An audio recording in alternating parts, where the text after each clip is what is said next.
आज के क्लास की शुरुआत हम लोग करेंगे इस क्वेश्चन से। इस तरह का क्वेश्चन पीछे जो ग्रुप डी का पेपर हुआ है उसके लगभग सारे सेट में दो दो क्वेश्चन आपका पूछा गया है, तो बने रहिएगा वीडियो के अंत तक। नमस्कार दोस्तों, एक बार फिर से आप सभी का बहुत बहुत स्वागत है आपके अपने परिवार मैथ्स वाटिका में। दोस्तों मैं हूं रूपेश यादव। अभी हम लोग देख रहे हैं 3250 प्लस वाली बुक से रीजनिंग का सेट, और आज हम लोग देखेंगे सेट नंबर 2। इसके पीछे जो भी क्लासेज हुई है, चाहे वो मैथ का हो या रीजनिंग का हो, उन सब के प्लेलिस्ट का लिंक आपको इस वीडियो के डिस्क्रिप्शन में देखने को मिल जाएगा। देखिएगा यहाँ पे क्वेश्चन क्या बोला है। P Q R S T U और भी एक ही इमारत के 7 अलग अलग मंजिलों पे रहते हैं।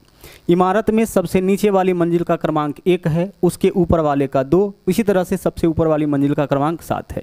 यानी कुल इस इमारत में कुल मिला के 7 मंजिल है। सबसे नीचे वाली मंजिल का क्रमांक 1 है, उसके बाद 2 है, फिर 3 है, इसी प्रकार से आगे 4, 5, 6 और सबसे ऊपर वाली मंजिल का क्रमांक 7 है। ऐसा ही तो बोल रखा है, क्रम से है बिल्कुल। आगे बढ़िए। अब क्या बोला है यहाँ से, बोला है क्यू मंजिल क्रमांक 2 पे रहता है। क्यू कहाँ पे रहता है? 2 पे। एक बार क्वेश्चन भी देख लीजिए, लास्ट में जाकर के पूछा क्या है, पूछा है पी किस मंजिल पे रहता है। हमें बस यह खोजना है कि पी किस मंजिल पे रहता है। जैसे ही यह पता चला कि पी किस मंजिल पे रहता है, बाकी के चीज़ों को हम लोग छोड़ देंगे। तो यहाँ देखिए बोला है क्यू मंजिल क्रमांक 2 पे रहता है। क्यू कहाँ पे रहता है सर? क्यू रहता है मंजिल क्रमांक 2 पे। 2 पे आपका रहता है क्यू, तो यहाँ पे क्यू को रख दिए। आगे बढ़ते जाइए। अब आगे बोला है आर यू के मंजिल के ठीक ऊपर। आर कहाँ रहता है? यू के ऊपर। तो यहाँ ना तो आर है ना ही यू है। आगे बढ़ते जाइए छोड़ के। एस भी के ठीक नीचे। एस कहाँ रहता है? भी के नीचे। ना तो एस है ना ही भी है। आगे बढ़ते जाइए इस लाइन को छोड़ के। टी और पी के मंजिलों के बीच केवल 3 व्यक्ति। टी और पी के बीच 3 व्यक्ति। ना तो यहाँ पे टी है कहीं, ना ही पी है। आगे बढ़ते जाइए। आगे बोला है आर सबसे ऊपर वाली मंजिल पे। इसको रख सकते हैं। आर कहाँ रहता है? सबसे ऊपर वाली मंजिल पे, यानी 7वीं मंजिल पे आर हो जाएगा। आगे देखिए, आर और पी के मंजिलों के बीच केवल 1 व्यक्ति। आर और पी के बीच कितना व्यक्ति रहता है? 1 व्यक्ति। तो आर यहाँ है, पी को कहाँ रखे कि इसके बीच में 1 व्यक्ति होगा? यहीं पे ना। आर और पी के बीच देख लीजिए केवल 1 व्यक्ति। अब यहाँ से देखिए, यह तो क्लियर हो गया ना कि पी कौन से मंजिल पे रहता है। यही तो हमें बताना था, पी किस मंजिल पे रहता है? 5वें मंजिल पे। तो आंसर इस क्वेश्चन का विकल्प बी हो गया। इससे ज़्यादा हमें कुछ करने की ज़रूरत नहीं है। लेकिन आप चाहते हैं कि हर एक मंजिल पर कौन है इसको निकालना, तो आइए इसको हम लोग कंप्लीट भी करते हैं। यहाँ तक देखिए, आर और पी मंजिलों के बीच केवल 1 व्यक्ति। अब वापस से दोबारा से क्वेश्चन पढ़ना हम लोग शुरू करते हैं। क्यू को बिठा चुके हैं। आगे देखिए, आर यू के मंजिल के ठीक ऊपर। आर कहाँ रहता है? यू के ठीक ऊपर। तो आर यहाँ पे है, इसका मतलब यू यहाँ पे हो जाएगा। ठीक है, आगे चलिए। आगे बोला है एस भी के मंजिल के ठीक नीचे वाली। एस कहाँ रहता है? भी के ठीक नीचे वाले। एस कहाँ रहता है? एस बोला है कि एस भी की मंजिल के ठीक नीचे।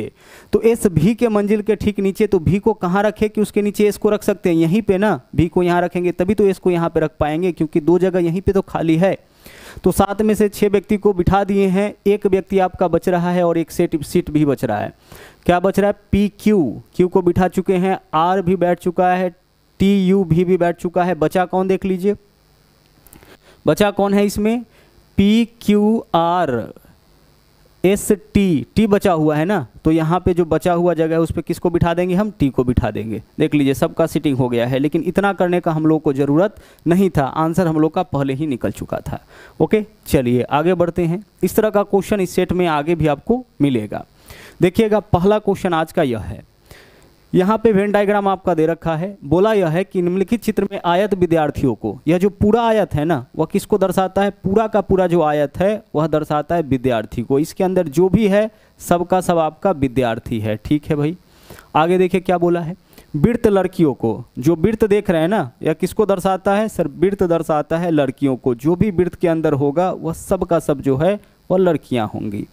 आगे बोला है कि अंडाकृति जो है वह कला संकाय को, अंडाकृति का जो आकृति है, यह वाला जो आकृति है वह किसको दर्शाता है? कला संस्कृति को। यह किसको दर्शाता है? कला संस्कृति को दर्शाता है। ठीक है, चलिए कला संस्कृति को कौन दर्शाता है? कला संस्कृति को, अंडाकृति वाला कला संकाय को। ठीक है, आगे। और त्रिभुज खेलकूद को। त्रिभुज किसके लिए है? त्रिभुज आपका खेलकूद के लिए है। यहाँ जो भी आकृति है सबको स्पष्ट किया गया है कि कौन सी आकृति किस चीज़ को दर्शाएगा। त्रिभुज खेलकूद के लिए है, जो अंडाकृति है वह कला संकाय के लिए है, जो सर्किल में होगा वह लड़कियां हैं, और जो पूरे आयत के अंदर होगा वह क्या है? वह आपका विद्यार्थी है। ठीक है, अब चलिए यहाँ पे क्वेश्चन क्या पूछा है। यहाँ पे देखिए विभिन्न भागों में दी गई संख्याएं और उस भाग से संबंधित व्यक्तियों की संख्या दर्शाती है। अब क्वेश्चन देखिए यहाँ से पूछा है कितनी लड़की विद्यार्थियों ने, अब जो भी इसके अंदर होगा सब तो विद्यार्थी होगा, हमें क्या क्या चुनना है। देखिए कितनी लड़की विद्यार्थियों ने कला संकाय का चयन किया। लड़की होना चाहिए और कला संकाय में होना चाहिए। लड़की और कला संकाय, तो लड़की कौन होगा, जो सर्किल में होगा वही तो लड़की होगा, और कला संकाय जो कि आपका अंडाकृति में होगा वही तो कला संकाय होगा। किया और वे खेल कूद में भाग नहीं लिया, यानी कि हमें चुनना है वैसे लड़कियों की संख्या जो कला संकाय में तो है लेकिन खेल कूद में नहीं है। खेल कूद में नहीं है मतलब कि त्रिभुज में नहीं है।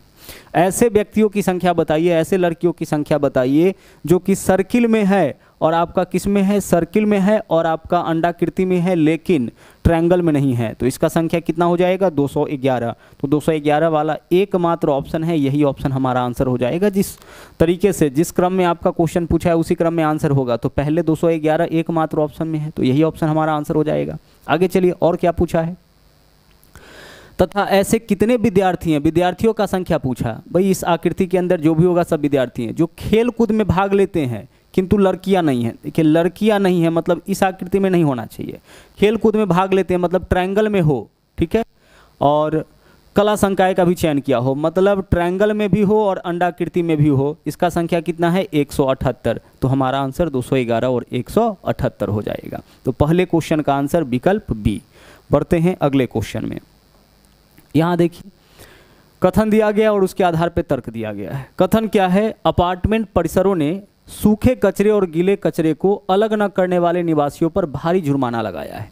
देखिएगा यहाँ पे कथन क्या है, कथन बोला गया है कि अपार्टमेंट परिसरों ने सूखे कचरे और गीले कचरे को अलग अलग न करने वाले निवासियों पर भारी जुर्माना लगाया है। मतलब सूखा और कचरा और गीला कचरा को क्या करना है, अलग अलग करना है। जो नहीं किया है उसके ऊपर जुर्माना लगाया गया है।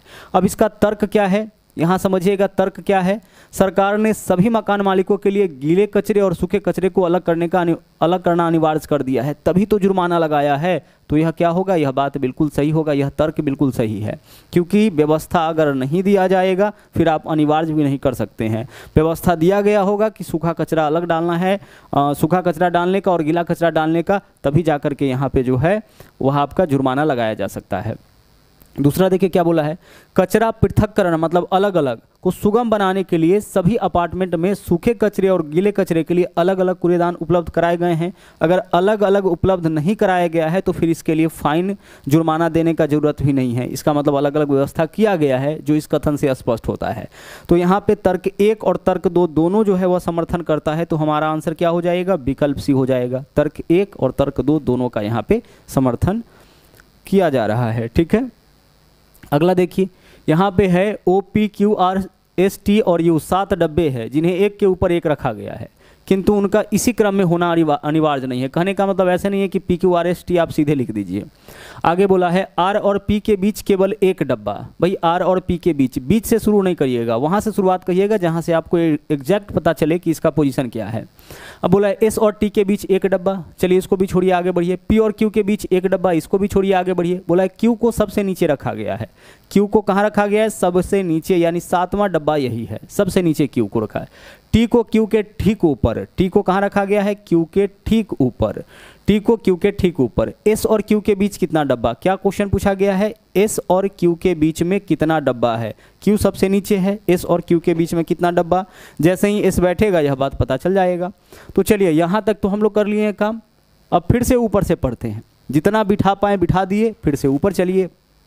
बोला है R और P के बीच केवल एक डब्बा, R और P के बीच केवल एक डब्बा। तो इससे हम R या P को नहीं बिठा पाएंगे क्योंकि इसमें ना तो R है ना P है। आगे बढ़िए, S और T के बीच केवल एक डब्बा। देखिए S और T के बीच केवल एक डब्बा, तो S को कहाँ रखेंगे, यहाँ रखेंगे, तभी तो S और T के बीच, देख लीजिए एक स्थान छोड़ करके, S और T के बीच केवल एक डब्बा, तो T को यहाँ रखेंगे और S को यहाँ रखेंगे, तभी तो इसके बीच में क्या होगा, एक डब्बा होगा। और S भी बैठ चुका है और Q भी बैठ चुका है। यहाँ से आप अपना आंसर निकाल लीजिए। क्वेश्चन क्या पूछा था, S और Q के बीच में कितने डब्बे, एक और एक, 2 डब्बा। एक डब्बा का नाम पता है, दूसरा का नाम नहीं पता है। हम लोगों से नाम नहीं पूछा है, बोला है S और Q के बीच में कितना डब्बा। आंसर इस क्वेश्चन का विकल्प बी हो जाएगा, ठीक है। चलिए जहाँ से आंसर पता चल जाएगा वहीं हम लोग रुक जाएंगे, उसके आगे के भाषा पे हमें ध्यान नहीं देना है। आगे चलिए देखिए क्या है। 7 मित्र PQRSTU भी एक वृत्ताकार मेज के परितः केंद्र की ओर मुँह करके बैठे हैं। वृत्ताकार मेज के चारों तरफ कितना व्यक्ति बैठा हुआ है? 7 व्यक्ति बैठा हुआ है और सबका चेहरा जो है केंद्र के तरफ है।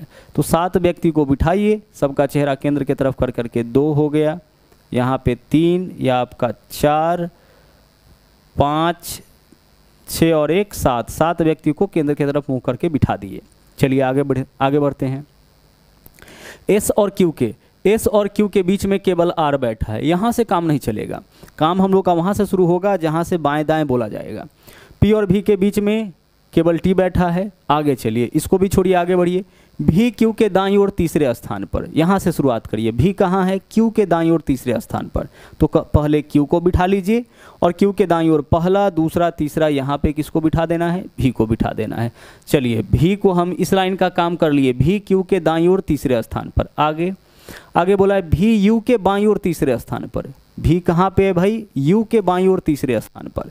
तो यू को हम कहाँ बिठाएं कि यू से बाईं ओर पहला, दूसरा, तीसरा भी दिखे? यू को यहीं पे बिठाना पड़ेगा, क्योंकि बोला है भी कहाँ है? यू के बाईं ओर तीसरे स्थान पर। तो भी तो बैठा हुआ है, यू को आप वहाँ बिठाइए जहाँ से बाएं तीसरा आपको भी दिख जाए। ठीक है, आगे चलिए। पूछा क्या है? आर के दाईं ओर कौन बैठा है? आर के दाईं ओर कौन बैठा है, यही हमें निकालना है। अब ऊपर जो छोड़ के चले थे, आइए उसको बिठाते हैं। Q और S के बीच केवल R, Q और S के बीच केवल R। तो हम यहाँ पे तो S को नहीं बिठा सकते हैं, Q यहाँ पे बैठा हुआ, अगर यहाँ पे S को बिठाएंगे तो Q और S के बीच में U हो जाएगा। तो हमें S को यहाँ पे ही बिठाना पड़ेगा, तभी Q और S के बीच जगह बचेगा, और जो जगह बचेगा उसमें किसको बिठाना है? R को। क्या बोला है? Q और S के बीच कौन बैठा है? सॉरी, Q और S के बीच R बैठा है, तो बिठा दिए। अच्छा, सवाल सोल्व हो गया हमारा। क्या बोला है? R के दाईं ओर बगल में कौन है? देखिए, R के दाईं ओर बगल में कौन है? S है। आंसर इस क्वेश्चन का निकल गया, लेकिन आप चाहे तो बचे हुए व्यक्ति को भी बिठा सकते हैं। आगे चलिए। P और V के बीच केवल T, P और V के बीच केवल T। तो P को कहाँ बिठाएंगे? यहीं पे बिठाएंगे, तभी तो P और V के बीच जगह बचेगा, और इस जगह पे किसको बिठा देना है? T को बिठा देना है। तो सभी 7 व्यक्ति को यहाँ पे हम लोग बिठा दिए हैं। अब आपसे जो क्वेश्चन पूछा जाएगा बना सकते हैं, लेकिन ऐसे क्वेश्चन को सोल्व करते समय, जो पजल वाला क्वेश्चन आप देखे थे, फिर इस तरह का क्वेश्चन है, सोल्व करते समय आप यह भी देखिएगा कि वास्तव में क्वेश्चन आपका क्या है। अगर उस क्वेश्चन का आंसर पहले ही निकल जाता है तो फिर कोई ज़रूरी नहीं है कि सभी 7 व्यक्ति को यहाँ पर बिठा करके ही तब जा करके आप अपना आंसर सोचिए। ठीक है, आगे चलिए। यहाँ देखिए, हमारा एक बैच चल रहा है मैथ्स वाटिका 2.0 एप्लीकेशन के ऊपर। वहाँ पे तो आपको कई सारा बैच मिलेगा, जैसे मैथ फाउंडेशन बैच है, रीजनिंग फाउंडेशन बैच है, एलपी टेक्नीशियन का मास्टर बैच है। साथ ही साथ यह बैच हमने नया स्टार्ट किया है, जो ब्रह्मास्त्र बैच है, जिसमें कंप्लीट मैथमेटिक्स आपको कराया जाएगा। और इस बैच के अंदर जो है वह सारे नए क्वेश्चन, खासतौर से 2022 और 23 के अंदर जो भी एग्जाम हुए हैं उसके क्वेश्चन को चैप्टर वाइज और टाइप वाइज जो है वह यहाँ पे सजाया गया है, और सारे लेटेस्ट ट्रिक जो है वह आपको इस बैच के अंदर देखने को मिल जाएगा। इस कंप्लीट बैच का फी आपका 399 रुपये है, जिसमें मैथ फाउंडेशन बैच का सब्सक्रिप्शन आपको फ्री में मिल जाता है। 350 रुपये का एक मैथ फाउंडेशन बैच है, जिसका सब्सक्रिप्शन आपको इस बैच के अंदर फ्री मिल जाएगा, साथ में इसका कंटेंट तो आपको मिलेगा ही। आगे देखिए, यहाँ पे क्वेश्चन क्या है? यह कंडीशनल कोडिंग डिकोडिंग का क्वेश्चन है। देखिएगा, यहाँ सब संख्या प्रतीक दिया गया है, और इसका कूट कहने का मतलब इसका कोड नीचे दिया गया है। जैसे 9 का कोड L है, 5 का कोड K है, 3 का कोड J है, इस प्रकार से सबका कोड आपका दिया गया है। कंडीशनल क्यों है? यहाँ देख लीजिए, शर्त लगा दिया है, कंडीशन लगा दिया है कि कोड तो है लेकिन कुछ शर्तों का पालन आपको करना है। क्वेश्चन पे सीधे आइएगा, क्या है क्वेश्चन? है 7, 9 एंड 8। क्वेश्चन क्या है आपका? क्वेश्चन है 7, 9 एंड इसके अलावा 8। 7, 9 एंड 8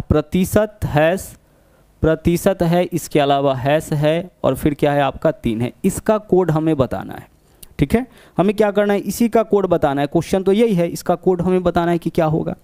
अब 7 का कोड देखिए कितना दे रखा है? D दे रखा है, तो 7 का कोड तो D होगा, लेकिन पहले क्वेश्चन के कंडीशन को देखिए। कंडीशन क्या है? पहला, यदि पहले 2 घटक संख्याएं हैं और अंतिम घटक एक प्रतीक, तो पहले 2 घटक तो संख्या है, अंतिम घटक प्रतीक नहीं है। प्रतीक कहने का मतलब सिंबल नहीं है, पहला शर्त पूरा नहीं करता है जो क्वेश्चन है वह।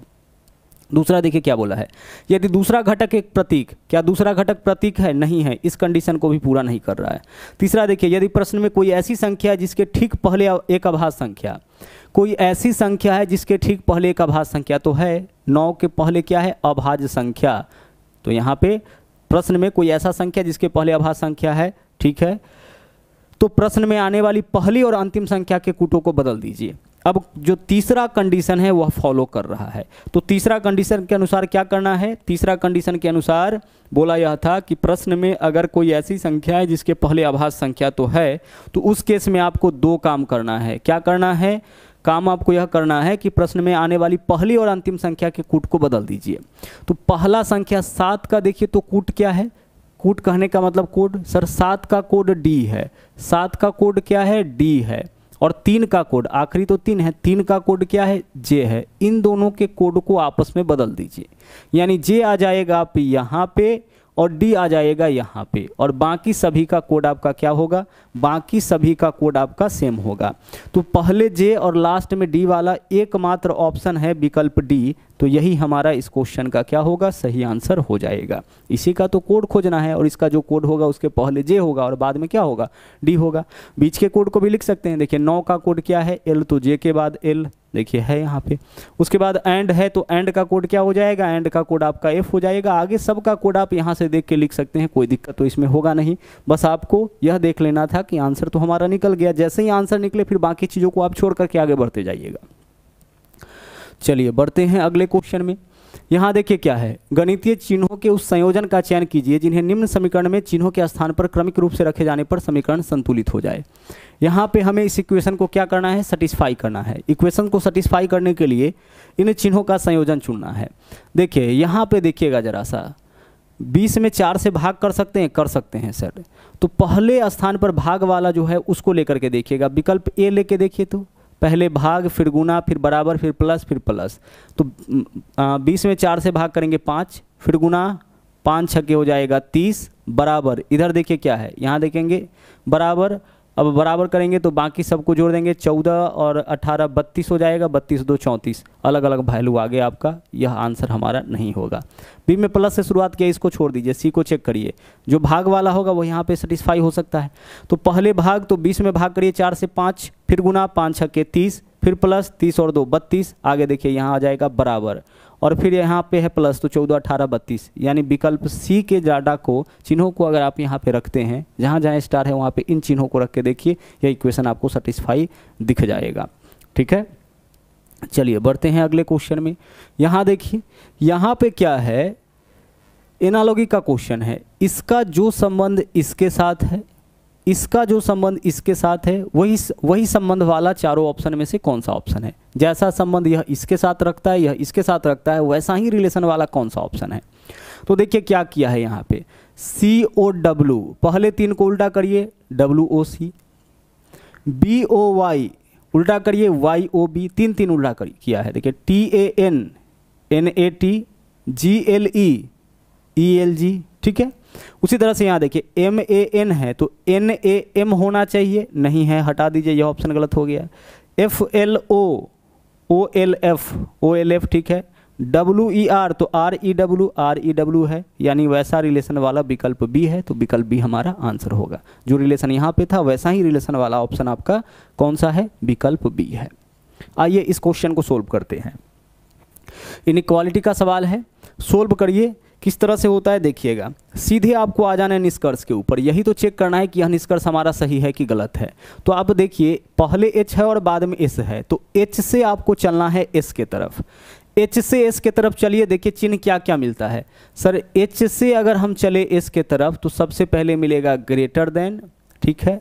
उसके बाद क्या मिलेगा? Greater than, equal to. क्या इसमें कहीं लेस देन मिला है? नहीं मिला है, तो यह निष्कर्ष आपका गलत हो जाएगा। ठीक है, क्या मिला? ग्रेटर देन और ग्रेटर देन इक्वल टू मिला। इसके बीच का सही जो होता आपका रिलेशन वह होता एच ग्रेटर देन एस। जब यह सब का सब चिन्ह आ जाए, देख ग्रेटर देन आए, ग्रेटर देन इक्वल टू और इक्वल टू आए, तो सही रिलेशन इसके बीच में ग्रेटर देन होगा। हम पहले भी बता चुके हैं कि ग्रेटर देन, इक्वल टू और इक्वल टू तीनों आ जाए तो सही रिलेशन उसके बीच में क्या होगा? Greater than. अगर यह नहीं आता है तब यह रिलेशन सही हो जाएगा, और जब यह दोनों नहीं आएगा तब यह सही हो जाएगा। यानी हमेशा इसको प्रायोरिटी देना है, प्राथमिकता इसको देना है। ठीक वैसे ही अगर लेस देन आए, लेस देन इक्वल टू आए और इक्वल टू आए तो इसके बीच का जो सही रिलेशन होगा वह लेस देन होगा। लेस देन नहीं आए तो लेस देन इक्वल टू हो जाएगा। अगर लेस देन आता है तब तो यही सही होगा, नहीं आता है तो लेस देन इक्वल टू सही होगा, और अगर यह दोनों नहीं है तब इक्वल टू सही होगा। अब ए से चलते हैं y के तरफ, ए से y के तरफ, पहले ए है तो पहले ए से चलेंगे y के तरफ। अब ए से y के तरफ चलिएगा तो ध्यान रखिएगा चिन्ह उल्टा हो जाएगा। हम अगर y से a के तरफ चले तो इसको ग्रेटर देन इक्वल टू पढ़ेंगे, इक्वल टू पढ़ेंगे, इक्वल टू पढ़ेंगे, लेकिन a से y के तरफ तो उल्टा देखिएगा। सबसे पहले चिन्ह क्या मिलेगा, इक्वल टू, उसके बाद फिर से इक्वल टू, और यहाँ पे ग्रेटर देन इक्वल टू इसको हम लोग पढ़ेंगे लेस देन इक्वल टू। क्या पढ़ेंगे, लेस देन इक्वल टू। क्यों, क्योंकि शुरुआत हम लोग पढ़ रहे हैं किस तरफ से, हम लोग पढ़ रहे हैं a के तरफ से। देखिए a के तरफ से जब आप चलिएगा, यहाँ देखिए a के तरफ से जब y की ओर चलिएगा तो इक्वल टू, और यह क्या है, less than equal to y।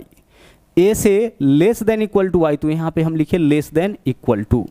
अब जब यह तीनों चिन्ह आए तो उसमें प्रायोरिटी किसको देना है, लेस देन इक्वल टू को। तो लेस देन इक्वल टू है इसमें, यानी हमारा जो निष्कर्ष 2 है वह सही हो जाएगा। तो आंसर इस क्वेश्चन का क्या होगा, विकल्प डी हो जाएगा। अगर इस चीज़ को आपको समझने में दिक्कत हो तो इनइक्वालिटी वाले वीडियो का लिंक जो है इस वीडियो के डिस्क्रिप्शन में आपको मिल जाएगा, जहाँ से जाकर के कंप्लीट इनइक्वालिटी के वीडियो को देख सकते हैं। 20 से 25 मिनट में हमने बहुत ही अच्छी तरीके से इनइक्वालिटी को पढ़ाया है, जहाँ से जाकर के आप जो है इसके कंप्लीट कॉन्सेप्ट को सीख सकते हैं। दोबारा आप ऐसे क्वेश्चन में दिक्कत नहीं होगा। यहाँ चलिए, यहाँ पे जो इंस्ट्रक्शन दिया गया है उस इंस्ट्रक्शन को पढ़ने में अपना समय बर्बाद मत करिए। यहाँ पे यह बताना है कि इन तीनों संख्याओं में जो रिलेशन है, फिर आगे इससे भी चेक कर लेना है, मतलब इन तीनों में जो रिलेशन है वैसा ही रिलेशन वाला कौन सा ऑप्शन है। तो देखते हैं रिलेशन क्या है, गौर से देखिएगा। लास्ट के दोनों का डिफरेंस देखिए तो कितना का, सर 35 और 29 में 6 का डिफरेंस है, और 6 का डबल कर लीजिए 12, पैटर्न पकड़ में आ गया। लास्ट के दोनों का डिफरेंस देखिए कितना का, 33 और 31 में 8 का डबल कर लीजिए 16। वैसा ही देख लीजिए 19 और 23 में 4 का अंतर, 4 का डबल 8, विकल्प ए आंसर हो जाएगा। 18 और 21 में 3 का अंतर, 3 का डबल 6 होना चाहिए, नहीं है। देखिए 21 और 29 में 8 का अंतर, 8 का डबल बीच में 16 होना चाहिए, नहीं है। 33 और 27 में 6 का अंतर, 6 गुना 12 यहाँ पे नहीं है। तो हमारा आंसर जो है वह क्या हो जाएगा, विकल्प ए हो जाएगा। समझ पा रहे होंगे इस चीज़ को। आगे चलिए, सेम क्वेश्चन है। यहाँ जो क्वेश्चन का इंस्ट्रक्शन है उसको पढ़ने में समय आपको बर्बाद नहीं करना है, सीधे आइए क्वेश्चन के ऊपर। यहाँ देखिए क्या है, 12 और 18 को जोड़िए 30 होगा, उसको आधा कर लीजिए 15। पिछला बार दोगुना किया था, इस बार आधा, अलग अलग लॉजिक आपका यूज होगा। 45 और 25 70, 70 का आधा 35। उसी प्रकार से देखिए तो कौन से ऑप्शन में है, 15 और 25 कितना होगा, 40, 40 का आधा 20, विकल्प ए हमारा आंसर हो जाएगा। यहाँ देखिए 14, 14, 28, 28 का आधा 14 होना चाहिए था, नहीं है। 13 और 17 30, 30 का आधा 15 होना चाहिए था, नहीं है। यहाँ देखिए 19 और 1 20, 20 का आधा बीच में 10 होना चाहिए। तो यहाँ जो लॉजिक है, लास्ट के दोनों का योग का आधा बीच में, लास्ट के दोनों के योग का आधा बीच में, वैसा ही लॉजिक किस ऑप्शन में है, विकल्प ए में है। तो विकल्प ए हमारा यहाँ पे सही आंसर होगा। आगे चलिए, यहाँ देखिए निम्न अनुक्रम का ध्यानपूर्वक अध्ययन कीजिए और उसके आधार पर पूछे गए प्रश्नों का उत्तर दीजिए।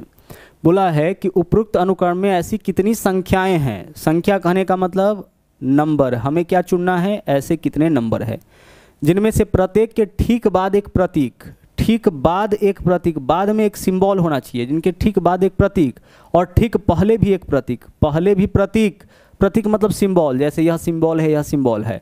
हमें क्या खोजना है, ऐसे नंबर को खोजना है जिनके पहले भी प्रतीक, पहले भी सिंबल, बाद में भी सिंबल। देखिए तो क्या यह ऐसा नंबर है जिसके पहले और बाद में प्रतीक है, नहीं है। इसके पहले बाद प्रतीक नहीं है, इसके पहले बाद प्रतीक नहीं है, इसके पहले बाद प्रतीक नहीं है। इसके देख लीजिए, इसके पहले भी प्रतीक, बाद में भी प्रतीक। इसको देख लीजिए, इसके भी पहले भी प्रतीक और बाद में भी प्रतीक।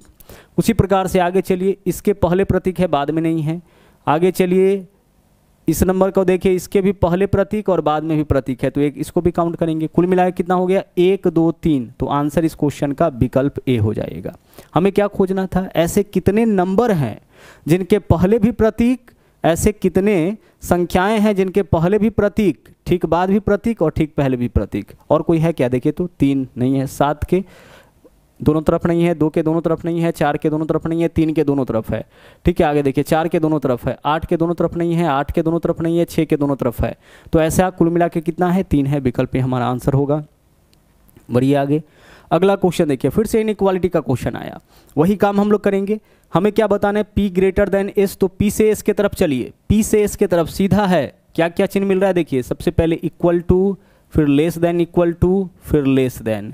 इसके बीच का सही रिलेशन क्या होगा, equal to, less than equal to, और लेस देन है तो less than, P less than S सही होगा। यहाँ पे क्या है आपका, P ग्रेटर देन S है, उल्टा चिन्ह है तो गलत हो जाएगा। Z से Q के तरफ चलिए, Z से Q के तरफ जब आप चलिएगा यहाँ से यहाँ पे तो देखिए सिंबल क्या क्या मिलेगा। सबसे पहले ग्रेटर देन, इक्वल टू, फिर मिल रहा है हम लोगों को ग्रेटर देन, और फिर मिल रहा है इक्वल टू। यह 4 चिन्ह मिल रहा है जब जेड से क्यू के तरफ चल रहे हैं। जेड से क्यू के तरफ greater than, equal to, greater than और इक्वल टू। इन सब में प्राथमिकता किसको देना है? अगर ग्रेटर देन है तो ग्रेटर देन इसके बीच नहीं है तो दूसरा भी गलत हो जाएगा। आंसर क्या होगा? न तो निष्कर्ष 1 और न ही निष्कर्ष 2 अनुसरण करता है। बहुत सिंपल में इस क्वेश्चन का आंसर हम लोग निकाल लेते हैं केवल क्वेश्चन को देख करके, लेकिन आपको थ्योरी इसका पता होना चाहिए। यहाँ देखिए, प्लस का अर्थ भाग है। भाई जहाँ प्लस है वहाँ पे भाग कर लीजिए। प्लस का अर्थ क्या है? भाग है, तो जहाँ प्लस है वहाँ भाग कर लीजिए 4। उसके बाद देखिए माइनस का अर्थ क्या है? यहाँ बोला है प्लस का अर्थ भाग है, माइनस का अर्थ गुना, जहाँ माइनस है वहाँ गुना कर लीजिए 8। फिर देखिए भाग का अर्थ क्या बोला है? सर भाग का अर्थ है माइनस, जहाँ भाग है वहाँ माइनस कर लीजिए 3। और आगे गुना का अर्थ क्या बोला है? गुना का अर्थ है प्लस, जहाँ गुना है वहाँ पे प्लस। जिसका अर्थ जो बोला है उसको कर लीजिए। प्लस का अर्थ है भाग, तो जहाँ प्लस है वहाँ भाग लिख लीजिए। माइनस का अर्थ देख लीजिए, माइनस का अर्थ गुना है, जहाँ माइनस है वहाँ गुना लिख लीजिए। भाग का अर्थ माइनस है, भाग का अर्थ माइनस है, जहाँ भाग है वहाँ माइनस कर लीजिए। और गुना का अर्थ प्लस है, गुना का अर्थ प्लस है, जहाँ गुना है वहाँ पे प्लस कर लेंगे। बाकी कैलकुलेशन बोर्ड मास के हिसाब से कर लीजिए। पहले भाग का करिए तो 16 में 4 से भाग करेंगे 4। उसके बाद गुना का करिए तो 4 8 32, और 32 और 2 34 में से 3 माइनस करेंगे 31। आपके इस क्वेश्चन का आंसर हो जाएगा विकल्प डी। देखिए इसमें इससे भाग करेंगे 16 में 4 से 4, 4 8 32, 32 और 2 34 में से 3 माइनस करेंगे 31। आगे चलिए, यहाँ देखिए कथन और निष्कर्ष से है। हम लोग इस क्वेश्चन को कैसे बनाते हैं? कथन के हिसाब से फटाफट से बना लीजिए वेन डायग्राम, और फिर उस वेन डायग्राम के आधार पर निकालिए निष्कर्ष। बोला है सभी फ़ोन टैबलेट है, जो भी फ़ोन है उसको टैबलेट बना लीजिए। सभी फ़ोन टैबलेट है, कैसे बनेगा? फ़ोन के ऊपर से टैबलेट, ठीक है। फ़ोन के ऊपर से क्या होगा आपका? टैबलेट, तो सभी फ़ोन टैबलेट हो गया। और कोई टैबलेट कैलकुलेटर नहीं है। टैबलेट का कोई भी जो हिस्सा है वह कैलकुलेटर, यह कैलकुलेटर है तो टैबलेट का कोई भी हिस्सा कैलकुलेटर नहीं है। और सभी ड्राइव कैलकुलेटर है। अब देखो जो भी ड्राइव है वह कैलकुलेटर है, तो ड्राइव कहाँ पे रहेगा? अंदर में रहेगा। यहाँ पे देखिए ड्राइव, जो भी ड्राइव है सब किसके अंदर? कैलकुलेटर के अंदर। इसको आप इस तरीके से भी बना सकते हैं। जो भी ड्राइव है सब के बारे में क्या बोला है? सब का सब कैलकुलेटर है, ठीक है। सब का सब कैलकुलेटर है, और जो भी कैलकुलेटर है वो आपका इस तरफ से नेगेटिव रिलेशन है। पहला निष्कर्ष, कुछ ड्राइव फ़ोन है, कुछ ड्राइव फ़ोन है, ड्राइव और फ़ोन में नेगेटिव रिलेशन है, हटा दीजिए इसको। कुछ कैलकुलेटर फ़ोन है, कैलकुलेटर फ़ोन है नहीं, यह भी गलत हो गया। कोई टैबलेट ड्राइव नहीं है, कोई टैबलेट ड्राइव नहीं है, टैबलेट इधर है ड्राइव नहीं है, बिल्कुल सही है। तीसरा जो है आपका क्या है? बिल्कुल सही है। तो केवल निष्कर्ष 3 अनुपालन करता है, विकल्प डी आंसर हो जाएगा। एक बार आपका वेन डायग्राम बन के तैयार हुआ, फिर इसके आधार पर निष्कर्ष बड़े आसानी से आप निकाल सकते हैं। देखिए क्या बोला है? कोई टैबलेट ड्राइव नहीं है। देखिए ड्राइव यहाँ है, टैबलेट यहाँ है, दोनों के बीच में नेगेटिव रिलेशन है, यही चीज़ तो पूछा है, तो सही है। यहाँ देखिए दिए गए आरेख का ध्यानपूर्वक अध्ययन करें और पूछे गए प्रश्न का उत्तर दीजिए। यह मेल के लिए है, यह बाइलिंगुअल के लिए है, और यह अकाउंटेंट के लिए है। पूछा क्या है? ऐसे कितने अकाउंटेंट है जो द्विभाषी है? अकाउंटेंट है जो द्विभाषी भी है। हमें क्या बताना है? अकाउंटेंट का संख्या, यानी जो इसमें भी होना चाहिए और जो इसमें भी होना चाहिए। तो दोनों में कॉमन का संख्या देखिए तो कितना है? दोनों में कॉमन का संख्या जो अकाउंटेंट भी हो और इसके अलावा द्विभाषी भी हो, इन दोनों में कॉमन 15 और 9 24। आंसर हो जाएगा विकल्प डी। दोनों में कॉमन यही दोनों है ना, 15 और 9। देख लीजिए 15 और 9 इस दोनों में कॉमन है, तो हमारा आंसर क्या हो जाएगा? 24 हो जाएगा। पूछा क्या था? अकाउंटेंट द्विभाषी। इसमें जो होगा अकाउंटेंट, इसमें जो होगा द्विभाषी, दोनों होने के लिए इस दोनों के अंदर होना चाहिए, तो आंसर 24 हो जाएगा। तो यह था आखिरी क्वेश्चन। इस वीडियो में इतना ही। और हाँ, अगर आप हमारे चैनल पर नए हैं तो इस चैनल को सब्सक्राइब जरूर करें, इसके अलावा लाइक और शेयर करते रहें। तो मिलते हैं अगले वीडियो में इसके बाकी बचे क्वेश्चंस के साथ। थैंक यू, जय हिंद।